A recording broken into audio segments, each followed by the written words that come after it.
Namaste and welcome back, everyone. I am Akshay Bajaj and I serve as the co founder of the Global Learning Space Network. And I'm truly delighted to welcome you all to this live session organized by CIVOM on the pious occasion of Vishwakarma Jayanti. Our theme for today is From Vision to Reality Crafting the Spaces of Tomorrow. On Vishwakarma Day, we celebrate creation and craftsmanship. And in that spirit, we will explore how thoughtful design and innovation can shape learning spaces that meet the needs of learning in the age of AI and automation. And now, it's time to do the Shubharam of this session. Vishwakarma ji का वरदान हो हर नए निर्माण में और बच्चों का भविष्य हो हर उस अभियान में. I'm absolutely honored to welcome our panelists, Ms. Neha Garg, founder of Studio Jane Designs, Mr. Yogi Patidar, director of CIVOM, and Mr. Sameer Arora, principal of Shiv Nadar School, who will be joining us very soon. So, about Thank you, Akshay. this session is divided. Sorry, please. No, thank you. So, about this session is divided into three segments, and in each segment, we have 15 dedicated minutes where we'll ask very interesting questions to our panelists, and they will get 5 minutes to answer those questions. So, yes, let's start with the first segment, that is the artist's process. And the first question comes to Neha Garg. Neha, as the founder of Studio Jane Designs, you take a blank space and turn it into something special. What is your process for bringing a vision to life, and what do you consider the most important tool in your craft? All yours. Thanks a lot. In fact, to tell you, as the founder of the Studio Jane Designs, our process actually begins with the listening and truly understanding the story and the lifestyle and the aspiration of people who are going to inhabit in that space. From there, then I craft a narrative framework that guides every decision, the mood, or it can be about the material palette, spatial flow, and the functional layering of, you can say, are all rooted in the central story. And this is how the process starts. And then going forward, we create the concepts, we create the sketches, then we also explore the materials to the detailed drawings and then on-site measurements, refinements, and then after that there are too many systematic, too many what is documentations are required. So in fact, this allows each phase to build naturally on the previous one. And the collaborations is a very important aspect of any entrepreneurship, and especially in the interior designing and the architectural level, where we also deal at not only at the creative level but at the intellectual level and also at the human level. So for that, collaboration with the artisans, with the vendors, clients is like a woven process, so that final outcome feels very personal and alive. And what I feel the most important tool in my craft is the imagination. And when it is impaired, if it is not impaired, sorry, just paired with empathy, it allows us to see beyond what exists and to translate intangible emotions to some tangible form, and to ensure that every space creates feel, it should feel like not just design, but it should feel like that they are deeply living into that space and using that space to their core function. Perfect. And we have a question coming up to Yogi sir. Yogi, as the director of CIVOM, your work is about creating spaces where people can learn and build. So, what are some of the biggest challenges in designing these environments, and how does CIVOM's philosophy help solve them? Okay. Thank you, Akshay. So we often say at CIVOM, we just don't build furnitures, we build futures. You know. So that's a core at philosophy that if we really looking at someone who's the learner, because in our cases our users are not decision makers. So we had to take a deeper responsibility that when we are thinking about or solving their uh, you know um, problems, the philosophy is to think about learner having that empathy for them. So like Neha mentioned about she starts at inquiry or listening when she started. Similarly, we look at discovery as a key process where we try to discover what is that a vision of a school which is there. Okay, we really try to look at what are the challenges are in the classrooms, how teachers are approaching them. So we sit there, we observe what are the challenges and how that's gonna be solving out for years to come. because this the learner today in the classroom is going to be, a citizen of India in another 17 years down the line, okay, or later in this stage. So how do you really build for that kind of future, okay, which is not yet known to you? So that's a very strong approach. The challenges which we try to look at is a lot of adult resistance in the whole process. When you look at kids, they are very easy to mold. They are muses. The way you try to operate them, they are easily moldable according to you. But it is the adult who's very resistive. So I always say, more than pedagogy, today the time is for andragogy. Okay, so andragogy is a subject which talks about delivering to adults, not kids. So how do you really make someone who's 25 and more to unlearn the idea of the future? Because till the point they do not unlearn, they could not relearn. So how do you make adults change the process? Because they're still in the industrial age. And it is very hard. It looks simple, but it is very hard because we are product of industrial age.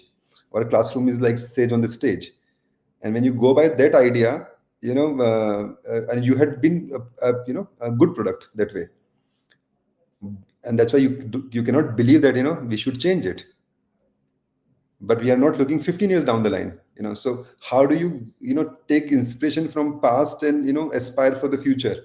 So that unlearning for the adult is very, very key challenge, which we feel that they are not really, really open. So it takes a time to make them unlearn, show them the power of it. Because I had shown a lot of designs to school owners and teachers, and then say, यार यहाँ पर आवाज नहीं आएगी क्या? Because they are open areas. So our philosophy is amorphous in approach. Amorphous in the sense is it takes its own shape, is based on the kids and their requirement.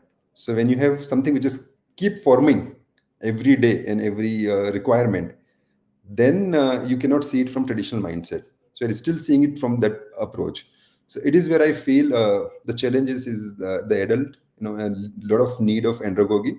The philosophy which I would put is, it is to the future, but high level of discovery and empathy, because we are the ones like architects, designers, school owners are the key people who's responsible for this kind of decisions for the young learners. So that's what I'd like to put across. Thank you. Thank you for highlighting the importance of andragogy and unlearning. Yes. And as this session comes to a close, let's move to the other segment of this session, that is building with purpose. And the first question again comes to Neha. Neha, you focus on telling stories through your designs. How can a space be more than just a building and become a place that inspires hands on learning and social connection among its users?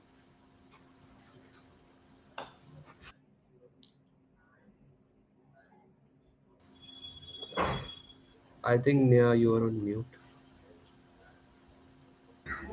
I'm sorry for that. Yes, Akshay. Okay, so it's a very interesting question what you have asked. Uh, the every project, whatever an architect or a designer is doing, it starts with a human. Okay, human values, human emotions, everything surrounding the human. So as I say that it's of the people, for the people, and by the people. So that's one thing, and everything, as you rightly said, that how does it help in evolving uh, the their social learning, their in general other kinds of learning. So we play a very important role, which evokes curiosity, which sparks the dialogue, and you can say invite the participation amongst the users of the space. So it not only limited after the handover of any of the project, it in fact starts before the handover, during the execution program, during the execution of the project, where different users they actually explore themselves. They get to know more about each other functionalities and aesthetic aspirations, which they never have taken an effort to dig into themselves. So they start exploring themselves more, that what exactly are their functional requirements, what are their aesthetic requirements. Then they start interacting to each other, who are the collective users of the space. They boil down to one more common likes and dislikes, and they move forward in a unidirectional vision, you can say. So that gives them a chance to interact with more each other more, and in fact harmoniously with each other, which otherwise generally get lost in these fast moving and the social based kind of community living. So which is very very important, that it's a self motivating aspect that they start toggling within themselves.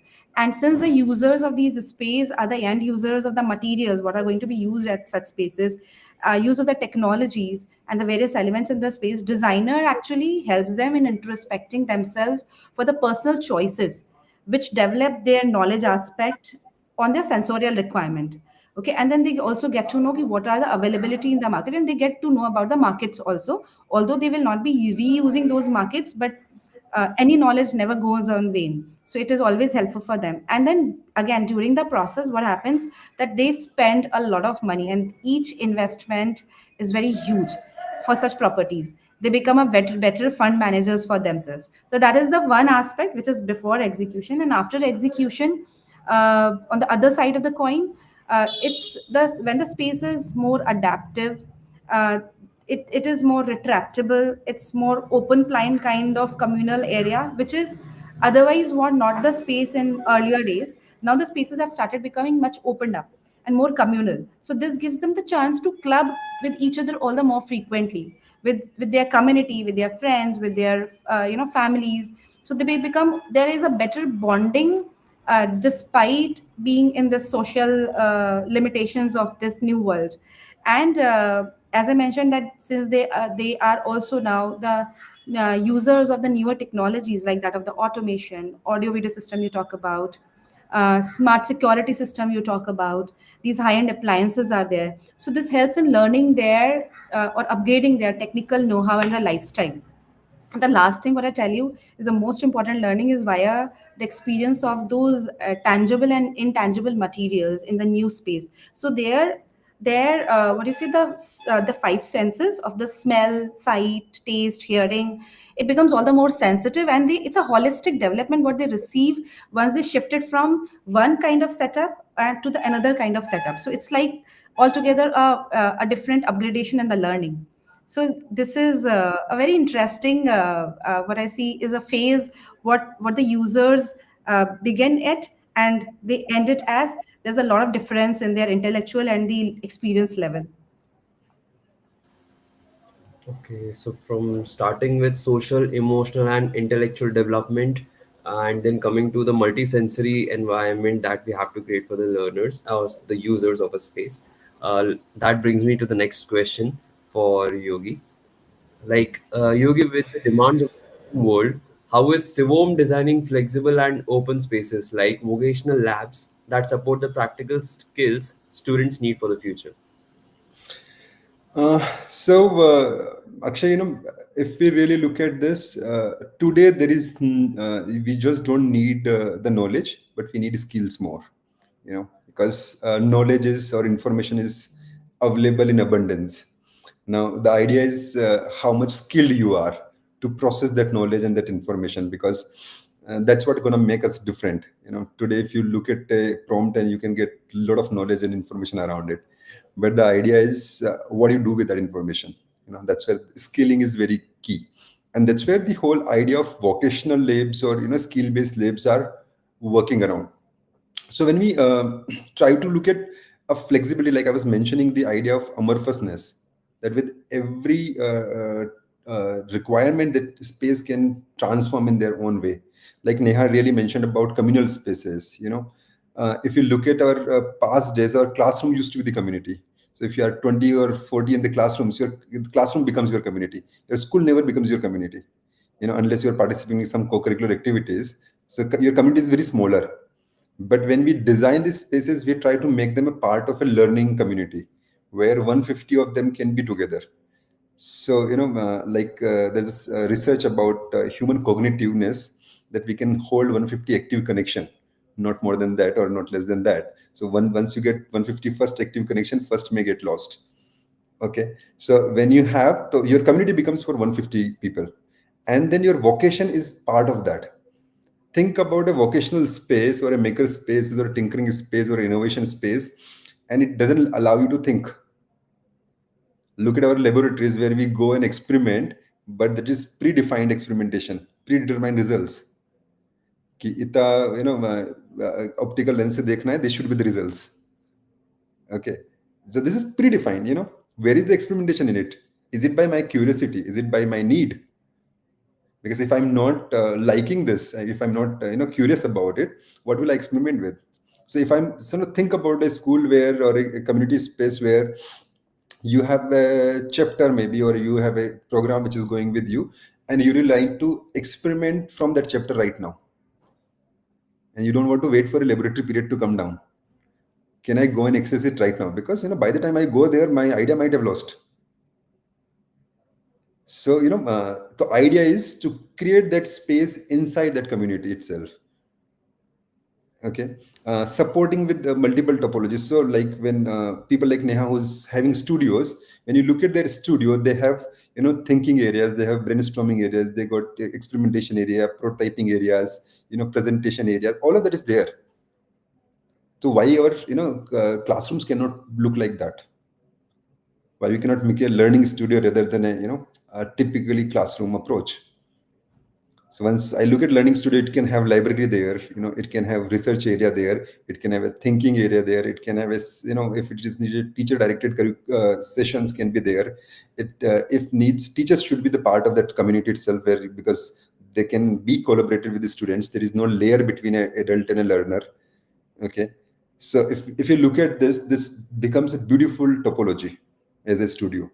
And when I connect with all this, it's like I really wanted to be there, because my classroom doesn't look like that I have to drag myself from home to classroom to get someone's lecture and just go away from there. It gives me independence choices that I really wanted to go with this, and experiment whatever I wish to. So my curiosity is supported, because today knowledge would not be enough. It is that curiosity which is what need to be done. So how we can create is a launchpad of imagination. That's what I feel. If I'm to imagine, because if I'm not going to imagine, what prompt I'm going to put across. So we see from this today's technological world that AI is going to take my jobs and all of that. I was sharing one idea that if you look at universe as a big scale, you know we are human on the earth around the sun. Okay, and if you look at part of a Milky Way galaxy, and if you go from Milky Way, there is an Andromeda which is 27 lakh light years ahead. Now if I look at the bigger scale, I am just nothing, and we are fearing about this. So there is so much to learn, explore, and find out as a human breed. So no technology can take over us that way. So if people are going to talk about this, we're going to figure out something else. So there's a very big canvas. As an artist, if you see that we talk about Andromeda as a galaxy being our canvas. So if we have this big canvas, there's so much to explore too. The only thing which I always say in from the purpose, or like using building with purpose, is are we purposeful enough to understand that our learning areas are human oriented? Because we are taking them as industries, we are taking them as businesses, we are not looking at them in human development point of view. And that should be the key purpose of a school. If it is human development, then the whole process would be very different. My teachers would be my mentors rather than teachers. They would be facilitators, they would be my guides. They will give me all that path which I'm trying to explore. So I think that's what we should think around. I always say if we if kids can rearrange the furniture, they can definitely rearrange their future. That's how the world is. So we all of our decisions, what we thought in our 11th or 12th grade and what we are doing today, has a lot of differentiations around it. So we rearrange by that curiosity, by that support and path and mentorship. So let's make it more humanized version of learning, rather than a robotic or industrial or systemic version of learning. I really like the Uh, thing that you said, Yogi. Sorry, actually, to cut you off, but I want to continue with this what he has said, and very rightly said that we need to create some real-time environment for the learners, okay, of Yes. any age. So, I mean, let's circle back. What otherwise I would not say toddler, a very new school goer, when they are at the age of two, preschoolers, I would say, be very specific. When they go to school, they are not given a very classroom kind of environment. It's a mix of their toys, their home, their school. So it's a mix of all, so that there can be a very thin layer between what is discipline and what is their human emotion. And they are learning through the building of their hand motions, their mind. It's nothing is being taught to them. It's just like they are opened up with multiple toys. And when we talk about the elder learners, okay, we can why can't we circle that back? We can't Why can't we make a real time space for the students who are there? um, Very well said, that why can't we have different studio sections so that they can actually feel, and these are their toys, no? The scale is their toy, the AutoCAD is their toy. But then why to put it between that screen and them only? Why not to put it in a very opened up kind of environment where they are free to do what they want to do? So that is what one of the Agree. examples of those movies, no, Three Idiots. So Yes, yes. that hero, he doesn't used to sit in one single classroom. He wanted to go to every other classroom where he could learn whatever he felt like that which is connected to him. So why we are making them? Why no, we are not keeping them amateurs so that they can be more creative? Why we are limiting them to that small cocoon of having limited information, limited knowledge? Let them process their own way. So this is very interesting idea what you said, Yogi. Very So well I said. think because this is what the need of the hour, I think I appeal to a lot of time to parent community also, that they need to think out of the old, regressive mindset of education, because it's parents also is responsible for doing that, because when they go and figure out a school, they try to look at it from occupation as the whole idea, that But after that's the old school thought what they are still carrying together. yes, yes. That's how the people like you can bring that revolution. Huh, and that's the point is key, because their goal is to have occupation. By the age of 24, my kid should earn. That is the kind of goal a parent has, or he should be self sufficient for that matter. So if you go by that kind of goal, you never let it flourish. I think the idea should be more like agriculture. You plant the seed, give the right environment, and let them flourish on their pace, because you never know, they can be grown much bigger from your thoughts. Who can define someone's future. So that's how we should really think. So I appeal to parents in that context, that they have to get from that regressive mindset, let them flourish them as a kids, and that's let them have their own wings to go there. Lovely, lovely. Being myself as a parent, and I have a 15 years old child, and trust me, this works so well. Although he is studying, but I've never insisted him to study a lot. I just said him that you have to be more logical in your mind. Okay, the academics is a part of it. Academics helps in accelerating your logical mind, but the thing what you have to accelerate more is your logical mind. And although I see a little sparks in him into the designing and the creative skill, I do not restrict him to study in the house and finish his homework and finishes. Of course, homeworks are important. The studies are important. I'm not denying that that has to be disregarded. But then I take him randomly to my sites. I randomly just call him in the whenever he's free to come to the studio.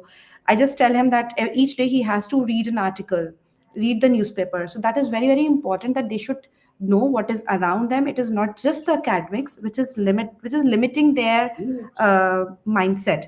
They No, need to I would also understand. They need to I would also learn debate a on the more idea of, from the logical set. yeah. And I would also debate on the idea of homework also. Why do we really need homeworks for that matter? I would say, why we cannot flip the idea that you read the subject in your home, go to school with I would say that curiosities. incorporates little discipline, which is little important. I would not say that should be mandatory, but it is important because No, but that gives I'm them the saying, discipline. let's reverse the idea. Let's reverse the idea from a context that they read the subject in home, because information is available everywhere, and then they go to classroom with the curiosities and inquiries about it. Ki, why I am reading this subject? How it's going to help me out in future? What is the connected dots there? So if I'll go by that thing, if my power to question things would make me more knowledgeable or more analytical in that approach, rather than following it from some instruction. Because when someone design a curriculum and instruction led, they think what is the subject, why it is important, and this is how they flow it. But I don't grasp it, because I was been delivered with that, and I'm able to practice certain questions. If I go it reverse, okay, so how do we create a lifelong learning models? So I always say, let's have literacy as a one part, numerical literacy, technology literacy, financial literacies. Then we talk about criticalness, critical thinking, community communications, collaboration, all that.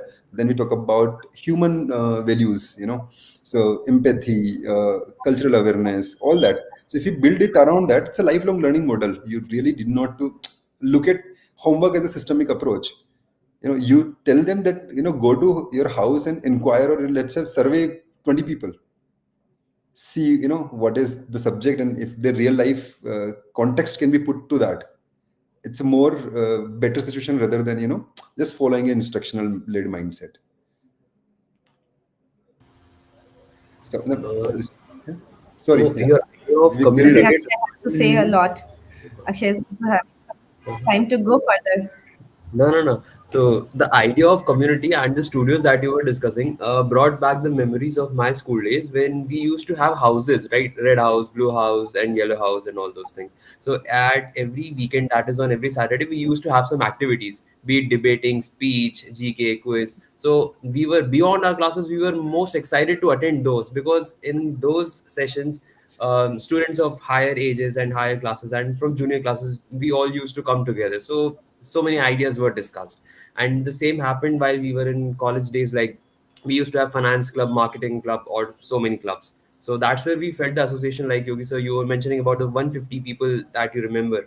So that's how things go. That makes us, of course, excited to learn and experiment more with people. Yeah, I agree. See, because if we cannot bring real life context into our classrooms, we are not making them see, the whole idea of school is to prepare for future. So our classroom or studio should be the lab for the future. We should be able to do what we're going to do in the outside the world or outside the school. So how we bring all that context in the classroom should be our goal. And if we can make them prepare for those kind of experimentation, so like Neha was mentioning, we make them teach AutoCAD by instruction mindset. Why, rather than you give them a problem that go and design this and use all the tools needed for that. And if you learn from that path, it's the remembrance higher, because humans cognitive span is designed like that. you We know see an art piece when it's made out of multimedias, it comes out as a better piece. So these students are like art pieces. So it's like when we give them multimedias, why to restrict them by one medium or one way to learn them? yes. Uh, we can give them multiple medias. They can use sketches, they can use materials, they can use AutoCAD software, technology, what not. Let them be free, let them be open, and then come out as one of the masterpieces for themselves. Yeah, which is that should would be the I think that there is a joy in that, there is a passion into it, and that's a really elevating to oneself, rather than just looking at a mark sheet and numbers around it, and where True, you figure out why did I really studied that. true, very true. So, but even while we went to the chemistry lab, if our mentor or whoever the teacher is, if they are saying don't use this acid and don't use these reactions, we will be more inclined to do those, and don't read this book, we will be more inclined to do those things, right? Yeah, because this is how the world is. This is the curiosity of humans, that we wanted to know by touch, feel, and like she was saying, hand, heart, and mind or soul, probably. The So if you can sensorial feed it, aspects. yeah. So that's how we should see. Okay. So I have a combination of two questions that we can Mhm. have from both of you, and then we'll lead to the third segment of this. Like, how do you craft educational ecosystem and curriculum that can help students build their own futures? Like, so you can share your experience of working with educators and school owners on this part. See, so when you talk about educational system, I really question three things. What is education, what is school, and what is learning. So when we see learning is acquiring new skills and knowledge, education is a planned program for learning, and a school is a community where education ought to happen. And the fact of the matter is, humans love learning, we don't enjoy education, and we have serious problems with the school. Okay, so if I put that into a deep context, the idea is it is not humanized. because humans love learning, but our education and schools are not designed to support that. So if I was been given a choice to design an education system, I would try to look at every day. आज हम जब काम करते हैं, we don't have compartments or periods. Okay, that I'm working 1 hour for chemistry and another work hour for Hindi. We go elongated. So when Neha would be working in her studio, she would be taking to a project, and she's in the project for the day. Okay, so if someone is into a bigger span for something, the learning is deeper rather than into compartments. So if I switch my gears from Hindi to social science to science, you know, I my brain doesn't work function that way, because we like longevity. So think about your experiences for weddings. So if you go on a wedding for 4 or 5 days, you enjoy that as an experience. You don't dissect between the processes. Okay, so why we cannot design an education system which is continued for 15 days or 30 days? Okay, so let's talk about PBL, for that matter, project based learning. So a project for 30 days, and we'll map mathematics out of it, we'll map social science out of that, we'll map music out of that, we'll map all other subjects out of it, but in a real life context. Think about themes, for early years. If we teach them festival and celebration, now from festival and celebration you can teach them coherence, community, religion. Okay, all that, respecting other religions. You can have role plays. So how does, when you feel on the other side of it, okay, what are the musics been celebrated on those days?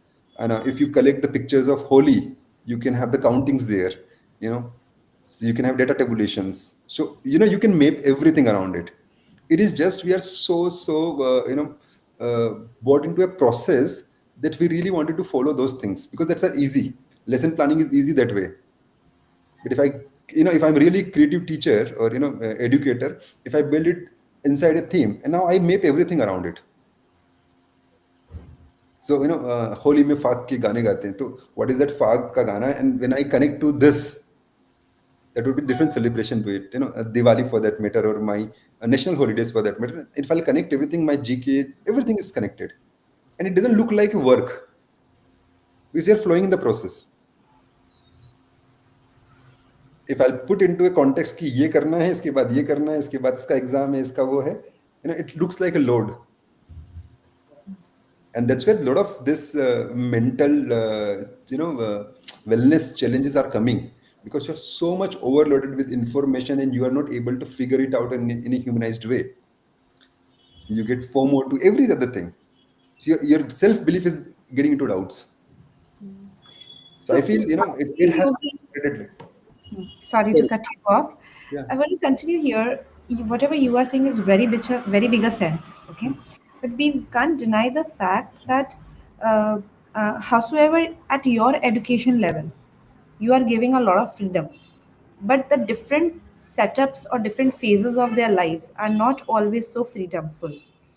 They have quite many restrictions when they go to professional level, or even at the different aspects of the professions, or different aspect at the uh, uh, corporate is all the more tough, that's all the more systematic. Okay, so I think we can what can help a human where their lifestyle is changed such that they are not like those of ape age, where the freedom was completely to do whatever they wanted to do. They are also restricted from their future aspects or the further going aspects for how the corporate is going to build them.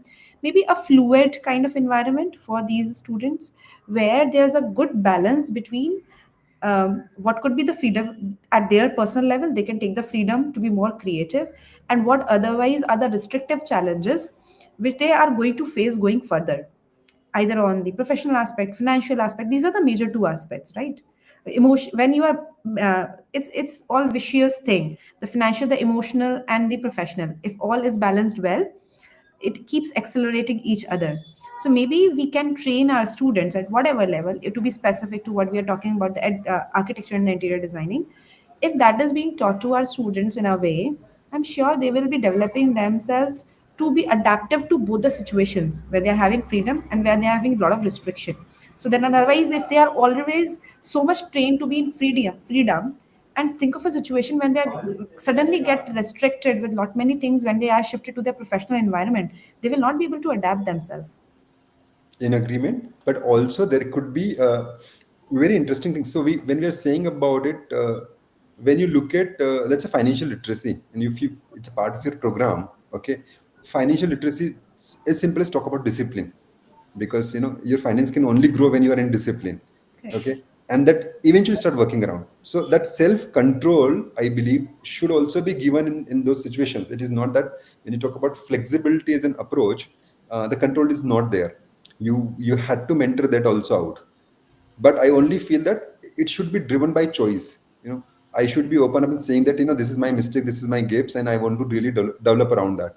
So once I build that environment, that challenges can be addressed around. So we are saying that all of this program or education system has to be guided and mentored, just not be more like a delegated responsibility for a teacher. So when you're Correct. mentoring someone, you know the boundaries to keep up. So you'll have that self part, but should be driven by self. However restrictions someone can keep up on any human, he will only follow them by their self system. you know if you're not self aligned to that restriction, you probably not fit for that.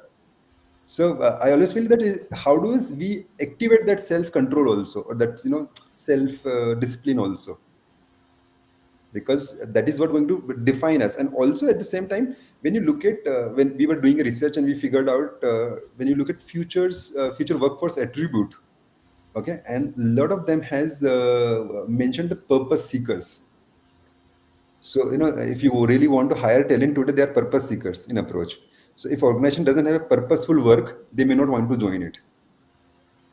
So so people, because like you, me, or people like in our age who has done enough for their kids, and if they don't work for 5-10 years, we are okay with that, because the economic levels are been shifting down. So it is not like that once you're 24 you have to earn. So you have that flexibility to choose a purposeful work also. So today you started your studio because you felt it, you really wanted to do it. So today's generations is more like that. They are only going to organizations where they feel purpose and connected. They are flexers in approach. You ask them to work on night hours, they are working on that also. So that's change which is coming from Gen Z's and Alpha, and it's a high degree, because kind of behavior the whole technology advancement is putting across them is also happening. One of the future trend someone is talking about is the future of work would be people light models. Like today we have asset light models where Oyo or Uber or Ola is working around. The future of would be people light. So you may only have some people in your studio, let's say 5-10 core people, and you hire for projects. So when you hire projects, hire specializations, you will hire them, and then you may not work with them in the future. So team is increasing, your team is decreasing, and that's why the flexible flexers are working. That's why freelancers are increasing, because they specialize in something which they love, and they're okay with that. So that's kind of models are coming very very fast. So looking at that, yes, I always feel a valid point that discipline and control are needed for a couple of environments, but I think it's self-driven would be much workable version. 100% agree. It's just like there has to be a correct balance. Yes, yes, yes, it has to be. I believe Neha ma'am's point had can be explained also. Yogi, so you may have read the entire NEP 2020. So I don't know if mini internships have been introduced to the school students or not. So that will give them more experiences. And like you were saying about the diversity of experiences, yes, from that early age, if they are getting that diversity of experiences, then yes, the decision making skills, and while giving them flexibility, then they get a balance. Agree. And if I put it this way, today organizations are designing their culture based on the kind of talents they want to hire, because they know if they need a talented people, they may be come with restrictions. So now it's reverse. Earlier, people were molding as per the organizations. Now organizations are molding as per the talent. So that shift is coming. The world is going back to the organic, Obviously, organic food, organic environment. yeah, and that is very Yes, true, because if you really need a talented individual and they have their own way to behave, that's your choice. Okay. So we have a very interesting question coming up for Neha ma'am. So as a parent and also as a designer, if you like you believe in the all-round development of students. So how And does the physical school itself become a tool for building community and encouraging teamwork? Um, See, I believe the physical school need not to be in the boundaries of four walls. That's the first thing. And nature is the biggest inspiration. So, and the nature doesn't have boundaries anywhere. You just go out, you explore in whatever ways, whether it's your intellectual level, it's your material level, material palette level. I'm talking mainly from the point of view of the designer or the architect, because that is what I can think about as of now for this discussion. So basically, so we can always keep exploring the world from multiple lenses instead of being in the four walls. This is the first thing what I would say. Yes, four walls are also required for few environments or few point of times, but very important, again boiling down to the point that freedom is important. Okay, so freedom, not by restricting them to the four walls which are the physical restrictions. Let them be moving out. When we are giving the education to the students, those educations can be in the open areas, on the sites, in the environment, in the nature, explore the material, how actually the raw materials converted to the real materials, and what could be the pros and cons of it. We are talking about sustainability. If we are using certain material, how that is harming what is already around us. Are we the responsible citizens of the world on the earth, where we should be seeing that the materials what we are seeing there are correctly being used as a end users or not. So thing is, the point is that it has to be very adaptive kind of, again, the education system, where it cannot be limited to those physical walls. It has to be outside too, on the real time sites, on the real time environment and the nature too. Like Yogi, so you always mentioned that why just have a lab and the entire school can be a living and learning lab, right? It has to be, that's the best way possible, I think. And who's instructing us to do it in certain way? I think if someone really want to experiment and start as school like a studio, that would flourish much deeper. So I'll give you a few example, like what I am doing at my practice level. As I'm also personally, I'm also educationist. Okay, and I had been to this so-called very good college of Mumbai, and they asked me to come and take few very special sessions of few days, consecutive days. I said them that I will not be teaching them into the school. I'll be taking them to the nearby park. We will be sitting there, because I knew that when they are in the nature, and we there is more, this is also a physical science what we know, that all the more we infuse in oxygen in ourselves, it goes better in my mind. And it was a very open end kind of session. It was not never like one to many, it was many to many and one to, so that we can also explore, we can learn in much conducive environment. So that is one thing what I feel is a very simple step what I have taken.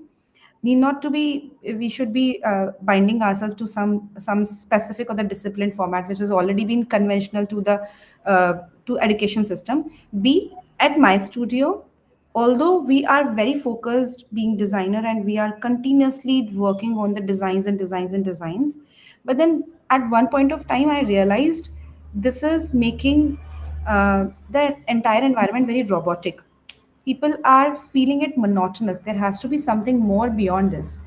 We have started a program in our studio which is called Growth Room. In that, once or twice in a month, we either call very strategic minded or very intelligent mind to come and speak on various aspects of the life. It need not to be always the design and the architecture what we are into. So for example, my one of the clients, they are into financial advisory. I call them to take a session. This week there has to be one to many kind of sessions. She came, we had a high tea. She was coming and she was talking about how they should be planning for their future on the financial aspects.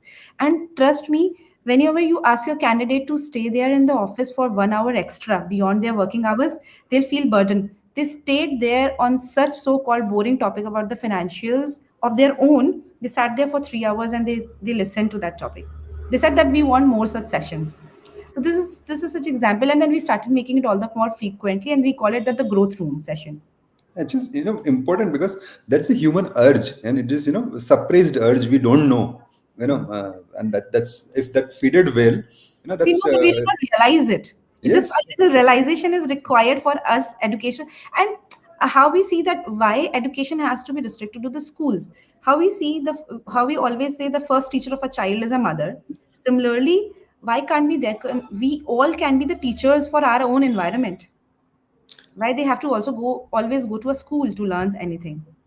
Yeah, and I tell you, I was reading a document very long back when I started this organization, and so it talks about how human really learns. And the simple version was feeding to your sensories, nothing else. As simple as that. All your sensories are feeded, you are learning. So you can, talk to each other as a human. Your gossips is also learning, or your, one-to-one chats is also learning. So all of these are simple things. So whatever feeds your sensories can have is giving you learning. So once you get into nature and the observation, it's a learning. It's a experience in itself. It may not be defined in certain way, but that's an learning. So you're evolving. Your brains are evolving from the sensories. So how do you feed your sensories is up to you. Positive, negative, up to you. But that's a self north star which you want to define. But learning is everywhere. It is not defined into any four walls. I would rather say Uh, walls are silent curriculums if you really see, and if they are built intentionally, okay, they can deliver much deeper. So it's just that kind of realization what Neha is putting is what we really need to define on those walls, which is what gonna make that difference. Quite an enriching discussion. So we have the final question of this session that is open-ended, and where we'll have the answer from both the panelists. To conclude our talk, what is one piece of advice you would offer to young people who are learning their own craft or skill, especially as they face a world with new tools like AI? Neha ma'am, if you could please. Okay, I'll say I think Yogi has already mentioned AI is very, very important in such technologically advanced environment. But then it is restricted to what we are feeding it.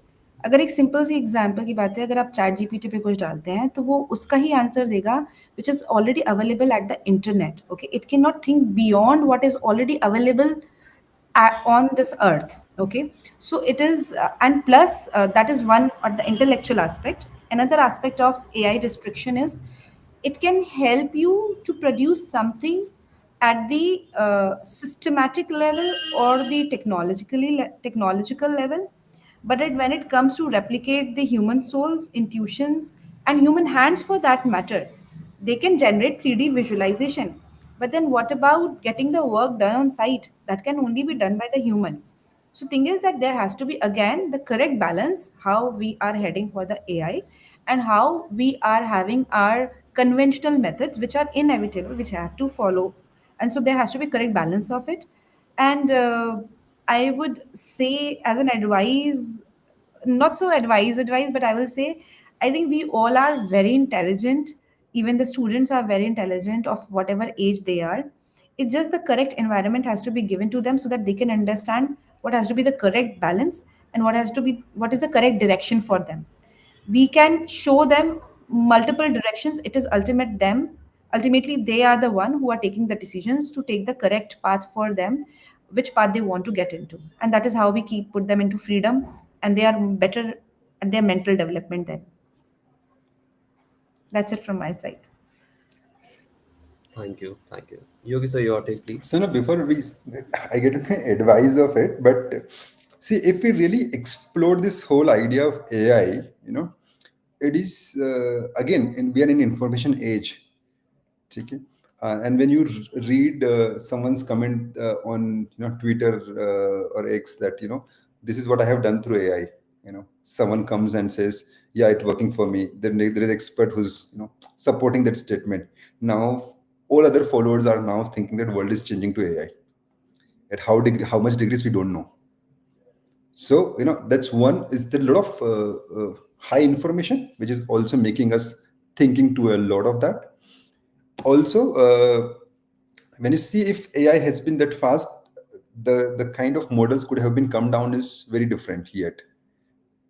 But because it's all regression based AI coming from in machine based languages where the data is already been kept by humans is what working around. So there is a lot of new layers on AI gonna come.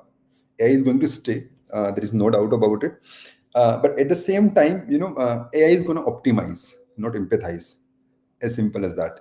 It can optimize. So again, I told you there is a big expand till Andromeda. There is so much to be done by humans that if we keep feeding to it, we cannot end around. Another context I put is think like an entrepreneur. There are a lot of scientists earlier also available, but a scientist could not be an entrepreneur because he never wished to do that. Okay, so you can have a specialized human or specialized technology available, but it is someone who's imagining that differently is going to lead it. Because Very an true. entrepreneur may not be expert in finance, technical, everything, but he is expert in managing this. So it's his imagination in kind of vision he has for himself or for the world, which is going to work around. So that way, and then every technology is part of the piece, or every resource whose scientific mind to any other specialized mind is going to put together for a purpose. So how do you imagine and imagine to serve is more important than having that specialized skill. And see, like Neha mentioned that it is not you can just go and type something and work around. It is basically what you are typing is also very important at the same time. So I was talking to one of a conference. I said, how many thoughts humans do have every day? And they're like 95,000 thoughts in a day. And if you look at it from the yesterday, the 95% repetitive thoughts. Okay, so where is that newness to it? If you don't have bringing that inside you, that freshness, this the newness about it, the learning, the curiosity, your brain is not going to grow. So more you make yourself dependent on something which is regressive, that is what going to stop you. So idea is to shift mindset for bigger purposes. If people is talking about AI, why don't someone talk about copper, or need of copper in future, or need of energy? There's so much ways to look at it. So we always look into what people are doing. We never go out of it and put that creativity to that challenge. So which is where I feel mindset shift is very important to look at that. Purpose are more driven than any kind of productiveness. If you have higher purpose visions, you can solve it very differently. All that would be paired to your usage rather than against you. So perfect. So this turned out to be very interesting and wonderful discussion with two of our esteemed panelists, Ms. Neha Garg and Mr. Yogi Patidar. And thanks to everyone who joined us live to attend this session, and thanks to everyone who was commenting with their insights, their thoughts, and their beliefs. And that, of course, turned into a very vibrant discussion on that forum. And if you have any questions remaining to be asked to our guest panelists, then please leave your questions in the comment section of LinkedIn or YouTube, and of course they would be so much happy to guide you on those fronts. So thank you, Neha ma'am, thank you, Yogi sir, for joining this session and making this session so lively and wonderful. Thank you, Akshay. And Thank you, yeah, Neha. so Nice connecting you Thank here. you, everyone. Thank you, Akshay and Yogi. Bye bye. Yeah, Have a bye. nice day, all of you. You too. Yes. Yes. Thank you. thank you so much.